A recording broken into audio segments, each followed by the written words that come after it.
Operational amplifier, basically operational amplifier क्या होता है? Operational amplifier is a integrated circuit that can amplify weak signal to strong signal. जैसे ये weak signal है तो ये स्ट्रॉन्ग सिग्नल में एम्पलीफाई करता है ऑपरेशनल एम्पलीफायर।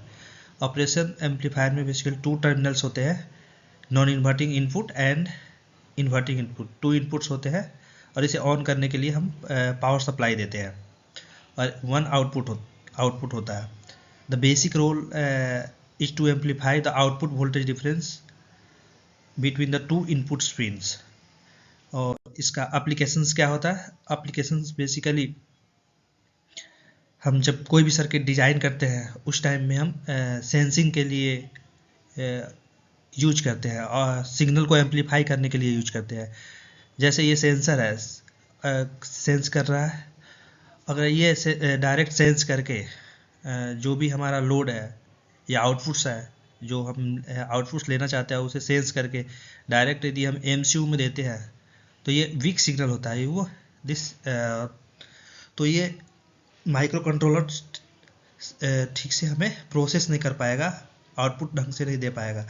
लेकिन but by the operational amplifier, जब हम ऑपरेशनल एम्पलीफायर के थ्रू ये यूज करते हैं, बीच में ऑपरेशनल एम्पलीफायर में ऐड कर दिया तो सिग्नल को एम्पलीफाई करता है, जो एमसीयू को प्रॉपर इनपुट मिल पाता है। जब एमसीयू को प्रॉपर इनपुट मिल पाएगा तो ये प्रॉपर आउटपुट देगा। जैसे ओप एम्प बेसिकली हम यूज करते हैं वो कई तरह के होते हैं, बट जनरल यूज में हम non inverting amplifier, inverting amplifier and differential amplifier use करते हैं। तो ये है नॉन इन्वर्टिंग एम्पलीफायर। तो बेसिकली नॉन इन्वर्टिंग एम्पलीफायर क्या होता है? अगर पॉजिटिव ओप एम्प के ऊपर अगर हम सप्लाई देते हैं तो इसे हम नॉन इन्वर्टिंग एम्पलीफायर बोलते हैं, एम्पलीफायर। यदि निगेटिव के ऊपर हम सप्लाई देंगे तो इन्वर्टिंग एम्पलीफायर बोलेंगे। ये इसका मीनिंग क्या है? यदि हम पॉजिटिव के ऊपर सप्लाई देते हैं, पॉजिटिव टर्मिनल के ऊपर, तो हमें जो आउटपुट में मिलेगा वो सेम सिग्नल मिलेगा, पॉजिटिव में मिलेगा। जैसे अगर सिग्नल इस डायरेक्शन में है तो ये आउटपुट भी सेम उसी टाइप से एम्पलीफाई करके मिलेगा। तो बेसिकली ये ओपन करता क्या है? ओपन हाई गेन होता है, इसका गेन जो जी से डिनोट करते हैं ये हाई होता है। हाई गेन में गेन से मल्टीप्लाई करके ये आउटपुट देता है। तो ये नॉन इन्वर्टिंग एम्पलीफायर का जो गेन होता है बेसिकली ये गेन हो गया 1 plus resistance R2 divided by R1। Feedback resistance इसे बोलते हैं, R2 को फीडबैक रेजिस्टेंस उसे बोलते हैं जो आउटपुट से होकर आता है, डिवाइडेड बाई R1। ये इनपुट में जो भी वोल्टेज हम सप्लाई दिए थे उससे मल्टीप्लाई होके एम्पलीफाई करके देता है। नेक्स्ट जो एम्पलीफायर यूज होता है वो inverting amplifier.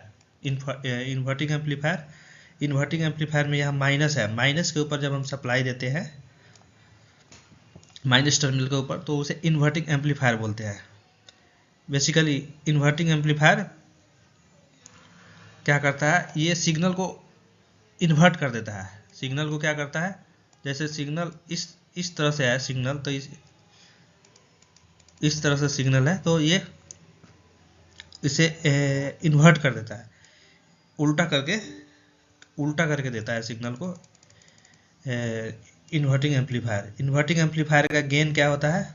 Basically R2 divided by R1 gain होता है। और इसका आउटपुट क्या होगा?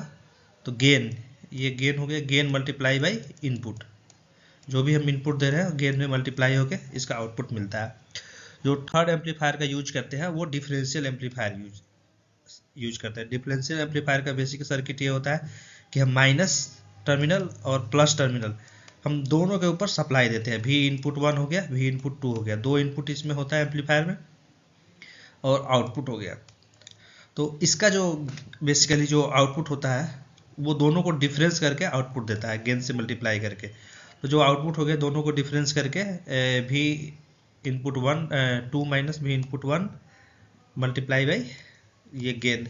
ये कब होगा? जब R1 रेजिस्टेंस R3 के बराबर हो, ये दोनों रेजिस्टेंस इक्वल हो, एंड R2 रेजिस्टेंस R4 के इक्वल हो, तब ये डिफरेंशियल एम्पलीफायर का गेन ये होता है। Thank you.